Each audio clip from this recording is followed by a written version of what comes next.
Nung pumunta kami dito sa Maynila, sabi nila, nakausapin kami nila. Ang nag-orient sila, hindi talaga nila sinabi na magkakaroon ng training na ganun. Kasi kung sinabi pa lang nila, matanong ko na sa anak ko, kaya mo ba yun?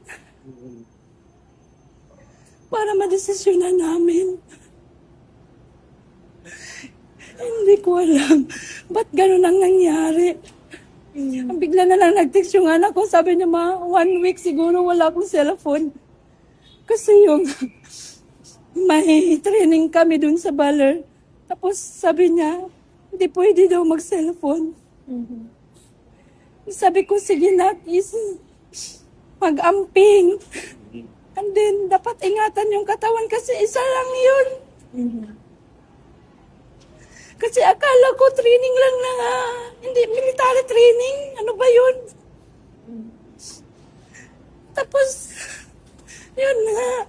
Wala na siyang cellphone nung Sunday, Saturday. Wala na siyang cellphone hanggang Sunday nga. Tapos, bigla na lang may nag-message sa akin. Sinabi na, pwede pa po, tumawag ako sa iyo. Tapos, hindi naman siya tumawag. Ako na lang tawag. Sa pagtawag, tumawag na ako. Sabi niya, ma'am, na-aksidente po si Rene. Nalunod po. Yun, malaki talagang tanong ko. Ba't napunta doon sa dagat? Kasi basketball naman yung anak ko, hindi naman swimming. Masakit. Sobrang support ko mula bata hanggang ngayon. Tapos ginanon lang nila. Kasi kung alam ko lang na may training sila na ganyan, ma'am, kahit mahirap kami, hindi ko yun ipapahamak yung anak ko talaga. Kaya ngayon, gusto ko ng justice talaga. Kung anong nangyari. Bakit ganun ang nangyari sa anak ko? Alam naman nila mabigat yung nilagay nila sa paa o andin sa kamay. Tapos, pinaano pa nila sa dagat? Hindi na ba sila naawa? Tapos, ang dami nila. Ba't naman pumunta sila doon na walang dalang rescue, walang medic? And then, yung anak ko, wala talaga akong tulog kasi naghintay ako kung sana ba yung anak ko. Kahit isang picture, wala silang send sa akin. Wala man lang silang sabi, ma'am, ito na yung anak mo, nakukuha na namin sa dagat. Tapos, dadalhin na namin ito sa Maynila.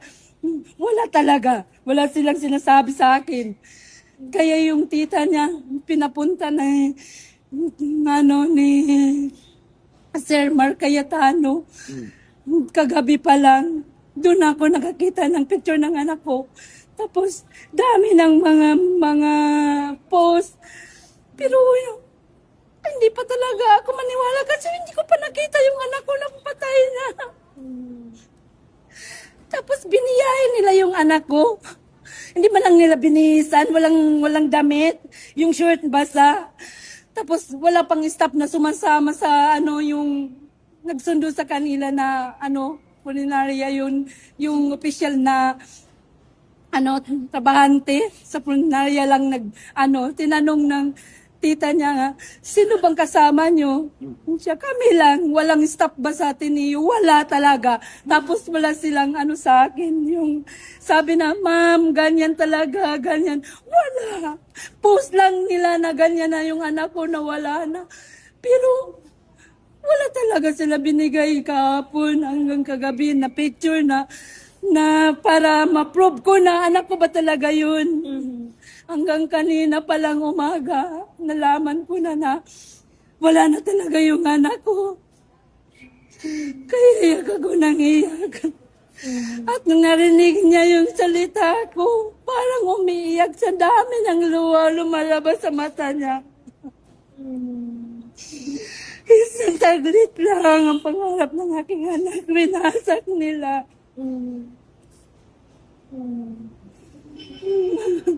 Kaya malaking tanong ko talaga, bakit?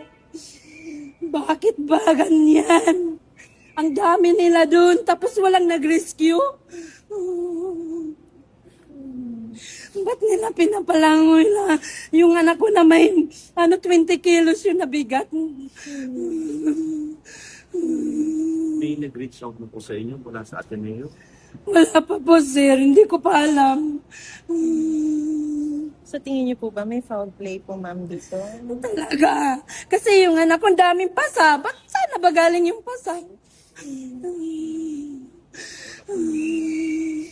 Yung nag-video ako, ang dami daw pasa. May pasa dito, may pasa dito, may pasa sa likod. Pero hindi ko pa yun nakikita. Kaya sabi ko, huwag niyong galawin. Pumunta ako dyan. Napakalaking potential po nung anak ninyo, MVP ng palarong pambansa. Siya po yung inaabangan talaga ng lahat na. Siyempre, Opo. ma'am, sakit. Pangarap niya ng mga anak ko. Ay, hirap kami pero sinusuportan ko talaga ang mga anak ko para makapag-aral, makapagtapos.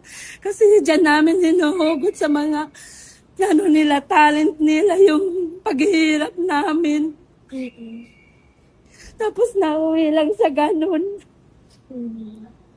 Meron po ba kayong panawagan? Sino po ang gusto nyong managot dito? Sa ngayon, hindi ko pa po alam Basta isa lang talagang magpa-imbestiga ako kung sino yung gustong tumulong, magpatulong ako kasi wala talaga. Gusto ko lang malaman bakit ganun. Bakit ang tagal nilang nakuha. Ang dami nila tapos hindi nila na-rescue. Bakit naman pumunta sila doon na walang rescue, walang medic? Dami akong tanong, hindi pa nasagot. Ngayon po ay pupuntahan nyo na po siya sa Omega po. Doon na pa ako pupunta. Naghihintay na yun. Sige po, kami po ay nakikiramay, ma'am, at sasama na rin po kami sa inyo para matutukan po talaga tong kaso po ng anak po ninyo, ha? Para matutupan lang. Sige po, ma'am. Mga tubig, ma'am.